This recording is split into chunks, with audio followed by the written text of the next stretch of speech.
section 7.4, the objective is to find gradient of a function f of x when given in the form of f of x equal an x power n plus an minus 1 x power n minus 1 plus so on until a 0. Then in this form that we have now for f of x is different from the previous tutorials, where in the previous tutorials we used to have f of x as a quadratic equation, but now it's a polynomial that is formed of different terms, and each term has a different power, can be quadratic or cubic. Now for this purpose we are going to section 7.4, page 124.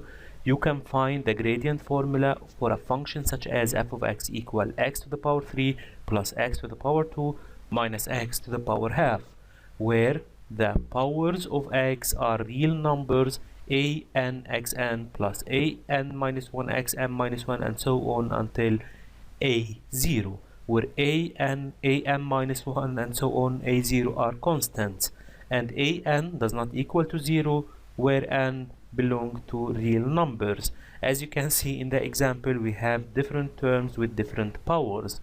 You know that if y equal x power n, then dy by dx equal n multiplied by x, and we reduce 1 from the power. This is true for all real values of n. It can also be shown that if y equal ax power n, where a is a constant, then dy by dx is a multiplied by n the power and multiplied by the term x to the power n minus 1. Note that you again reduce the power by 1 and the original power multiplies the expression. Also, if y equal f of x plus or minus g of x, now we have two terms plus or minus, it can be addition or subtraction, then dy by dx equal f prime of x plus or minus g prime of x. F prime of x and g prime of x is the differentiation for f of x and g of x. These standard results can be assumed without proof at a level. At this level, we are not asked to prove these results. Now, for more understanding, we are going to solve example 8, page 124. Use standard results to differentiate. We have 3 parts and we are asked to use the standard result to differentiate each part.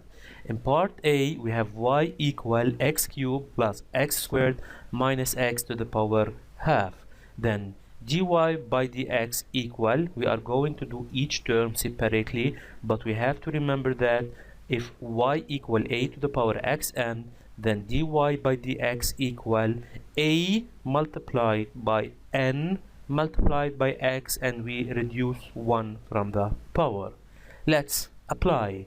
Then x to the power 3 is going to be 3 multiplied by x to the power 3 minus 2 is 2 plus x squared, then 2 because we now multiply by n, that is 2, and x we reduce from its power to 1, then it will be 2 minus 1 1 minus x to the power half, it will be minus 1 over 2 multiplied by x to the power 1 over 2 minus 1.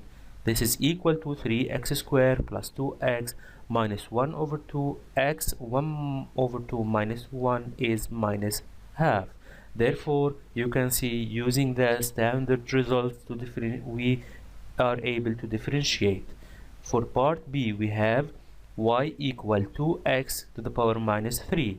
Then dy by dx is, we keep the coefficient 2 and now we multiply by n, that is minus 3. Then x we reduce from its power minus 1, it will be minus 3 minus 1. Then the answer is 2 multiplied by minus 3 is minus 6, and x to the power minus 4. This is easy forward example and substitution. Now let's move to part C, but before This can be rewritten as, we know when we have a number that is to the power minus, we can do the reciprocal and make it a positive power. Then it will be minus 6 over x to the power 4. Now part C. In part C we have a coefficient and multiplied by term. We have two terms. Then dy by dx is going to be, we keep the coefficient as it is, 1 over 3.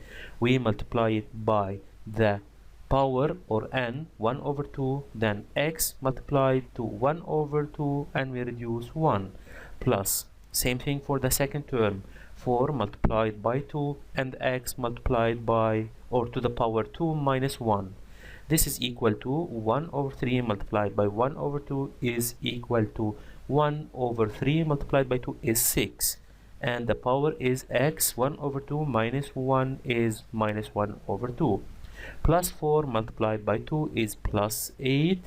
X to the power 2 minus 1 is 1, and we can, if we want, to skip writing the 1 because x to the power 1 is x.